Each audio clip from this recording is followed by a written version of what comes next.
Hey there YouTube, we are today reviewing the rear bumper package for the new Trail 900 by Polaris. This is an awesome vehicle. It has an upgraded engine in it. They went from 53 horsepower up to the new 900 that has 75 horsepower. So there's quite a big jump in power on this vehicle. It is been awesome. I've had it up in the canyons and it does not stop. It just goes straight up the hill. So today we are going to be reviewing, let me grab it here.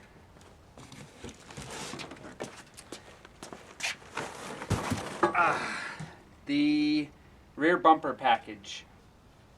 Okay, so let's go ahead and open this up.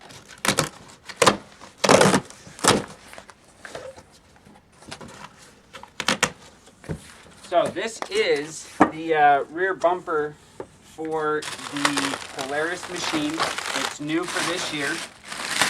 Looks like they've got it bundled in here really well. I ordered it from Rocky Mountain ATV. I got it as a kit for $349.99. Whenever you order from Rocky Mountain ATV, they give you free shipping on anything $99 and over. And I got it in 2 days, so you can't beat that. So let's get rid of this. All right, so in here we've got all of the mounting hardware and instructions for Polaris. So we're going to be installing this today. I also have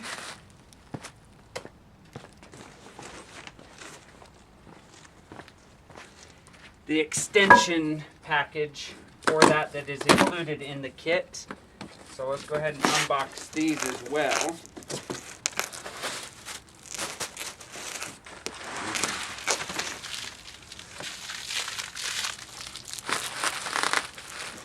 They make these out of 1.75 inch diameter roll bar tubing.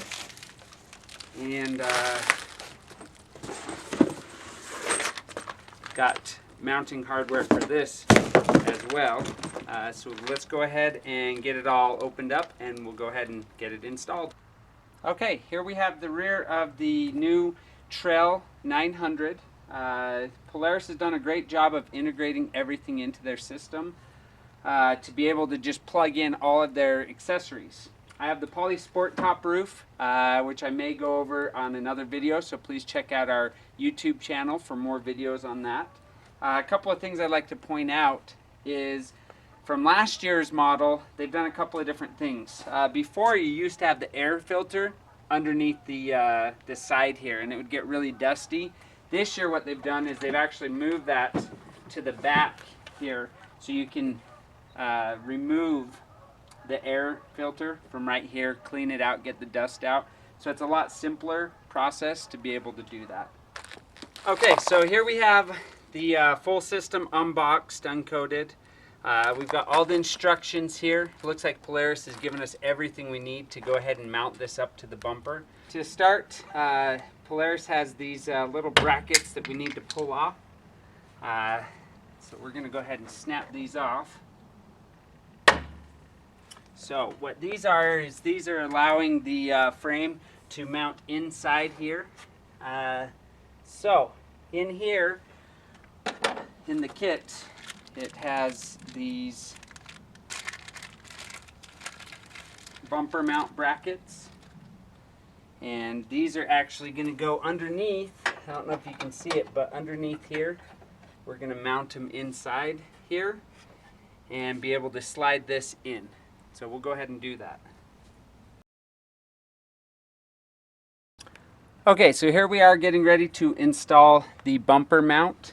It's up underneath the exhaust pipe here, so you want to be careful that you don't leave your vehicle on or have had it running for a long time, or you can burn yourself. Luckily I've had mine turned off, so I'm fine there.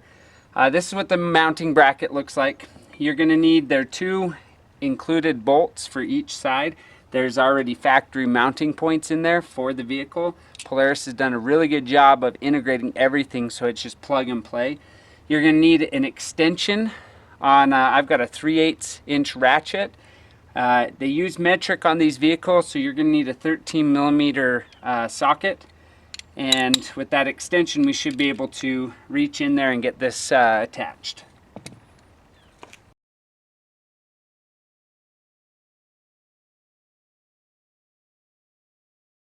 You want to make sure that you get it started good. You don't want to strip the screws.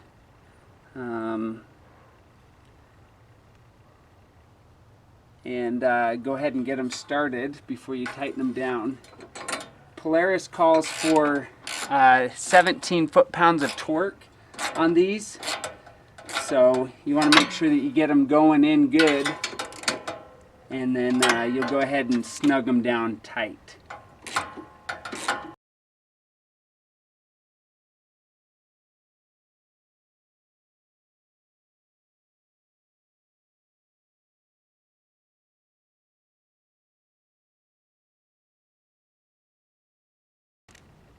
And there you have it.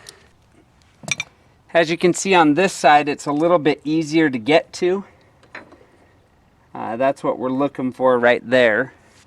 So I'm going to go ahead and get that started with both of the screws.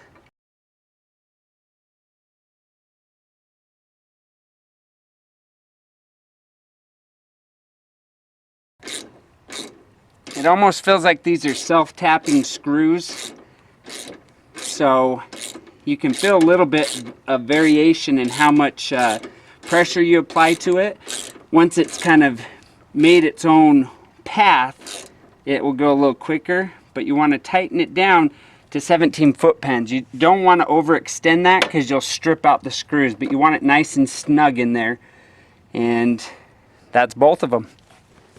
Okay, here we are getting ready to put the cab frame extensions on to the back bumper. So they've got, you want to put one on each side. For the hardware, they've got grade 10.9, so a very sturdy bolt. They've got 4 bolts and your 4 nuts for that. So we're gonna go ahead and keep those right here for ourselves. I've got 2 3/8 sockets and wrenches, so we can go ahead and tighten those up. So let's do that. What we're gonna do is actually keep our piece here to stop it from really getting scratched up. But when you put it on, you want this angle, you want that going back towards the cab. So if we're going to do that, we want to make sure that when we hook it on, that we hook that onto the right side. So this would be the correct way to do it right there. Go ahead and put your 2 bolts in. Get 2 nuts on each side.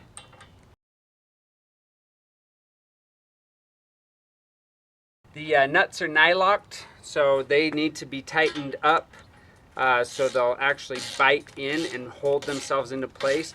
They want these tightened down at 40 foot-pounds of torque, so you want to make sure that you get those nice and snug, a lot snugger than the bumper mounts that we just put on.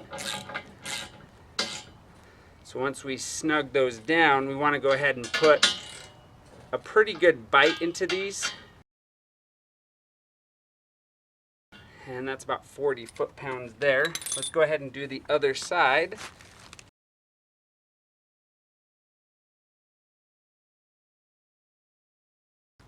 I like to put the bolts facing outside and the nuts on the inside. It's personal preference how you want to do that. It won't really matter to the structure of the bumper. So whatever you think looks best.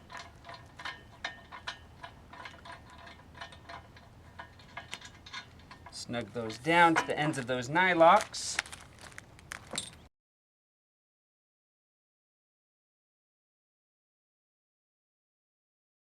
And again, 40 foot-pounds of torque.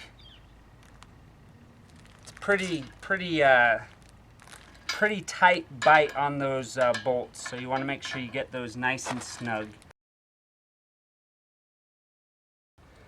All right, so now we've got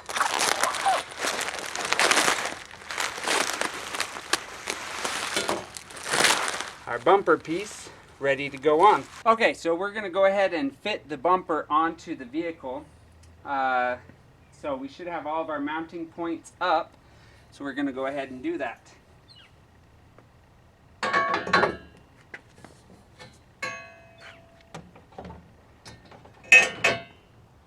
Okay, so here we are putting this on. One thing I did notice is that the extensions up to the top, they're too narrow, so we may have to fight it a little bit to get them in.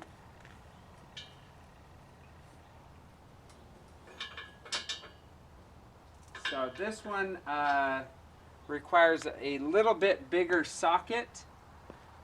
Let's take a look at this. It's actually going to be 15 millimeters on this one.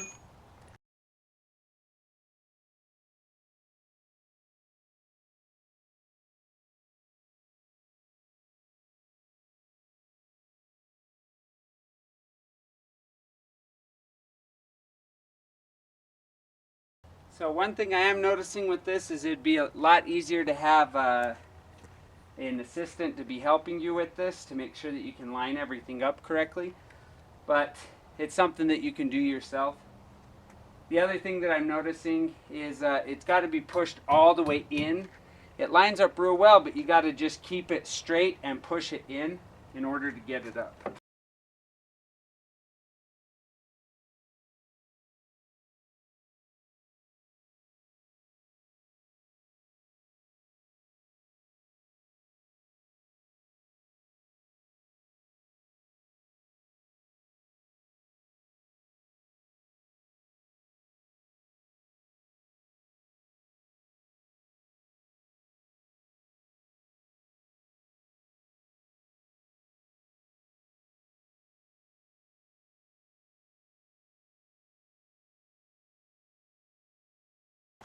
Okay, a couple of things I've learned. Keep these loose. If you don't keep these loose, you won't be able to get it in correctly. So once we get those loose, we can line up the bars much easier.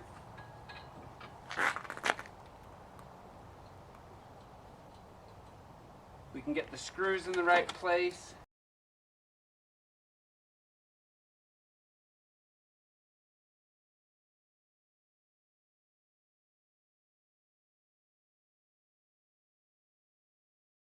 One thing I will say about Polaris is these bolts are very, very tight. It's almost as if they're locking in the further in you go. So be prepared to put a little bit of muscle into it.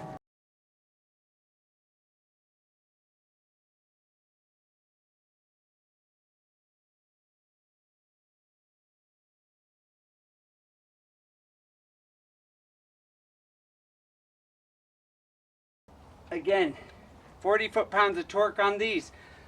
Once you've got them all lined up, then you can go ahead and tighten these back up.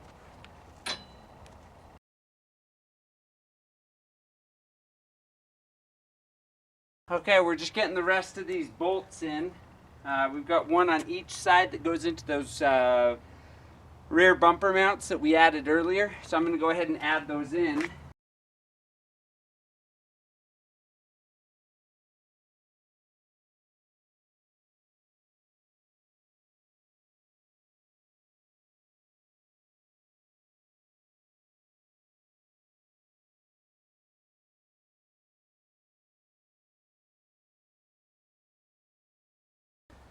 Okay, and there you have it. So we have finished up nice and solid. Gives you protection. It took about a half an hour to get installed. One note I'd make on installing it is make sure you leave these loose before you try and attach them up front. Alright, this is Tyler from Sea Butter's channel. Have a good one, YouTube.